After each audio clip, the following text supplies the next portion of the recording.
far that has gone. I have joining me in the studio, where he is now the LPG Awareness Sensitization Committee Chairman of NAPGAM, that is Mr. John Yakub, and also the Executive Secretary of NAPGAM is also here, Mr. Basi Essien. Both of them in the studio to really talk about, let me start with you, because I saw the passion you used to bear your mind out in that report, talking about location of skids at filling station. We've been seeing that happen.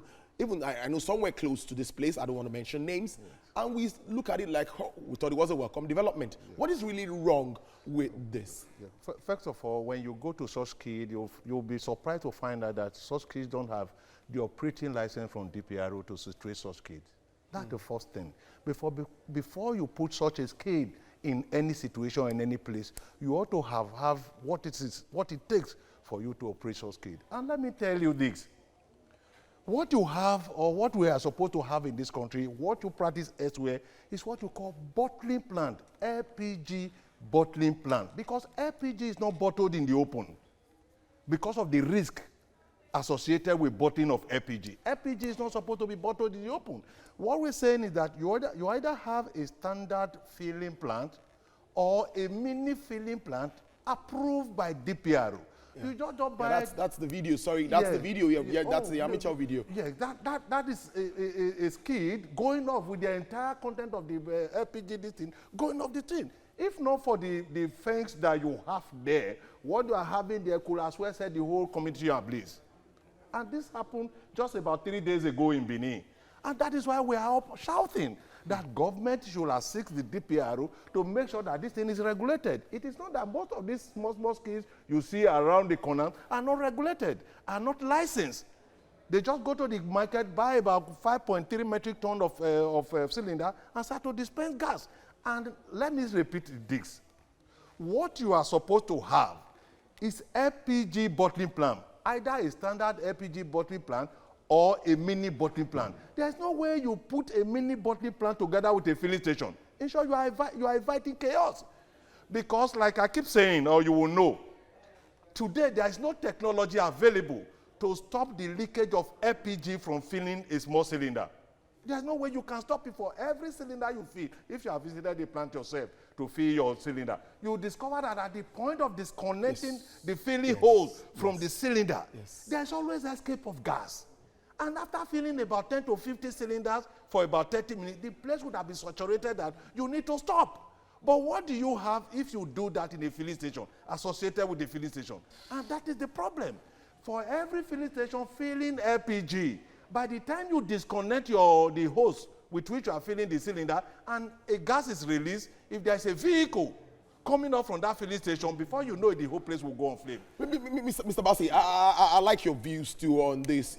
You're in Lagos, yes, I know, and we see all of this. I will see small kiosks, I see shops. Even some have some kind of mobile ways of distributing gas. What's happening? Well, it's one of those things we're still talking about, and letting the regulators to know that there should be a structured way of distributing, retailing gas. Some of those mobile things are not acceptable at all. But because maybe there's a kind of laxity or relaxed attitude in terms of policing them, people are just doing whatever they want to do. And we are calling the regulators to actually put a straight eye onto it. Before you know it, it gets bastardized all over the place. Cylinders, you come to the plant, a conventional plant, and fill your cylinder and go. Or if you're a retailer, you fill the cylinder for a conventional plant and sell from your shop, not going from home to home and refill gas, because we know the processes, the safety implications of this. If any is breached, before you know it, you are setting the place on fire. I remember somewhere around this area when that happened, it was really bad. The DPR came in then. What's the DPR doing? Or as an association, what are you doing with DPR? Well, DPRO, to be honest, DPRO is doing its best as it stands today. There's nowhere you go to, all these small things that you see along the road, there's no one that will bring out a DPRO license authorizing them to operate. None. So you cannot go to any of these small kiosks today like people dispensing LPG on the road, and you ask them to show the authority empowering them to so dispense gas. They don't have. But what we're saying is that government should assist DPRO, because there's no way DPRO can be everywhere. In that regard, we are calling on the state governors, because in some states in the west, I think Ondo State, Ekiti State, and one other state. If you go to those states are not, filling stations are not allowed in these states to operate alongside dispensing of LPG, because it is hazardous. So if you wait for DPRO to go to the nook and cranny of this nation, it's going to be difficult. We must come out, that is what we are doing. The state governors must assist us, and everybody concerned, because if it happened, take for example what happened in Nasarawa State, over 46 souls lost for just one explosion. The one you just showed on the television 3 days ago in Benin, if it was not properly guided, if that thing has existed in a filling station, ordinary telephone call would have set that place ablaze. So what we are saying is that nobody is saying that you should not operate a gas plant or bring or build a new gas plant. But before constructing a gas plant, for God's sake, you must approach DPRO until that is approved, because you have what you call standard operating procedure laid down by DPRO that enables everybody to operate a gas plant. But what do we have today?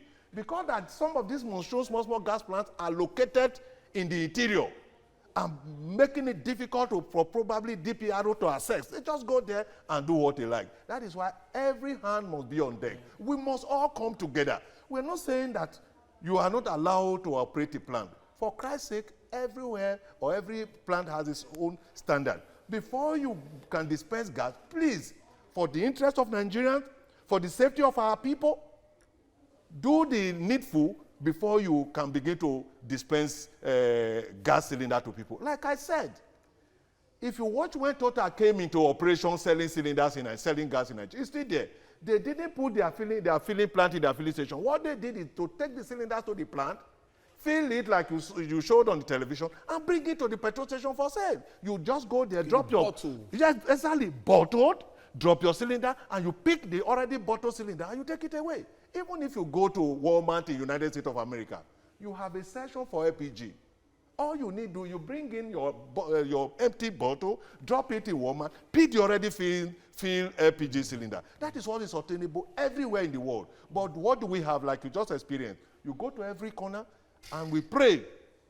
When it happens, everybody will be talking about government. But what we are saying now is that help government to help the people.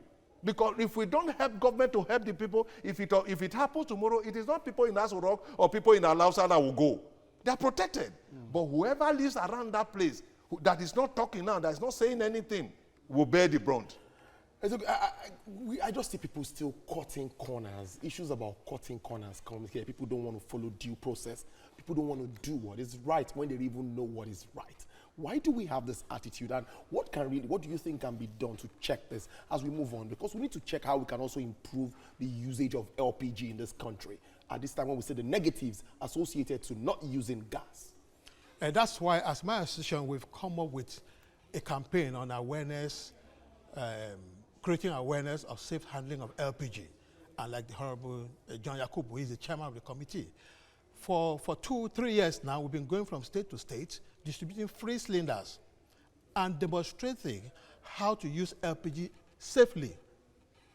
Because government even wants us to use it. Yes, of course. It's the best energy, cooking energy we have around. And we need to encourage the people to see the benefits in using it. That is why my association, within the last 3 years, we've distributed, which we contribute within ourselves, over 7,000 cylinders given out free. In the process, we get the people, show them how to use gas, how to put it on, put it off, how to manage it so that it is safe. Because the point is that we want everybody to convert to gas, but it must be within the safety ambit of it. Everything, if it's misused, has a problem. But LPG can be very safe if it's used within the safety regulations. Very interesting. Now, how can we encourage Nigerians to really key into this? We talked about increasing the metric tons. I think where we are, about 7 million. Where are we? 700,000 to about 1 million. That's where we are going now. And that's where we are still heading to. And we still need to go higher than that. How well are we making this move? In short, at 700,000, we are still far below, far below what we think we should be, so that we could deepen the usage of LPG in Nigeria. But what, like the ES said, what we are doing, we are also believing that government will come to assist us. What we're doing is making sure that within our capacity, what we do is to bring out new cylinders, purchase new cylinder, and distribute this cylinder free of charge to individuals across this country. We did it in Lagos, we did it in Edo. We recently even sent some cylinder to the wife of the governor of Uyo, Akwa Ibom State. And you saw that we have expended over 70 million on this. Over 70 million of the association money have been expended on giving out free cylinder, new, good cylinders, not just the type of cylinders that you see on the street. And again, we must call on government, because most of the cylinders you have today have expired. A lot of people don't know this, because there is a time lag for every cylinder. And that is why sometimes you see explosion. Again, my association, NAMGAN, is doing that. What do? We make sure that when such cylinder come to standard plant, standard either mini or standard, what we do is to advise this person to make sure that this cylinder is taken out of circulation. Give such person a new cylinder at a very low cost. If a cylinder is 10,000 naira and you have a cylinder that has expired, we can take that cylinder from you, give you a new one at probably less than 5,000 naira. So the association is doing well. What we're saying is this: we want this using of LPG in Nigeria to go to the street, to the corners of this country, so that people can embrace it. But government and the people must awake to their responsibility. What is that responsibility? First of all, safety. Because you know how dangerous it is. Only 12.5 cylinder could set a whole house ablaze. 12.5 kg of cylinder could take the whole house ablaze. But if it is carefully used, like he has said, it's the safest. We have done that, we've demonstrated that, and we'll keep demonstrating it. Our next move is, in the next 3 months, we'll be taking about 4,000-5,000 cylinders to some part of the West, which we will again give out free of charge to people. When we have done that, we are always saying, let us help government and also assist DPRO.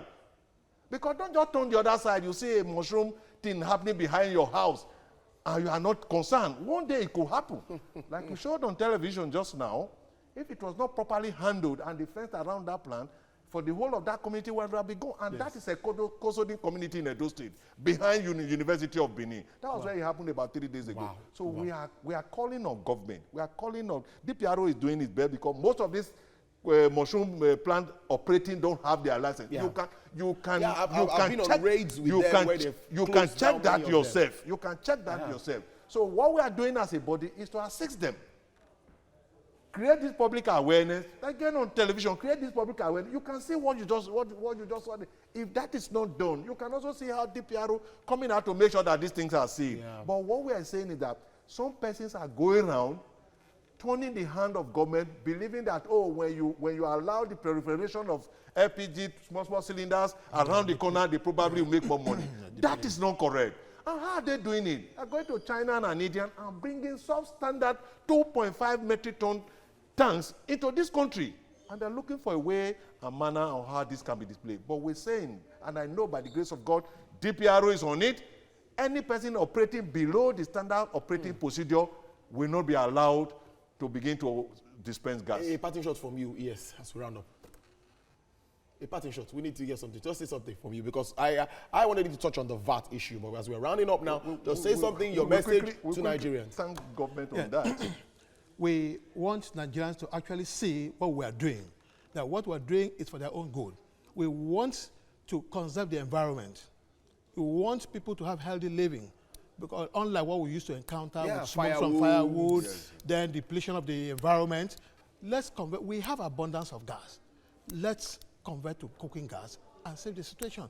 And again, too, it's we have abundance of LPG in this country.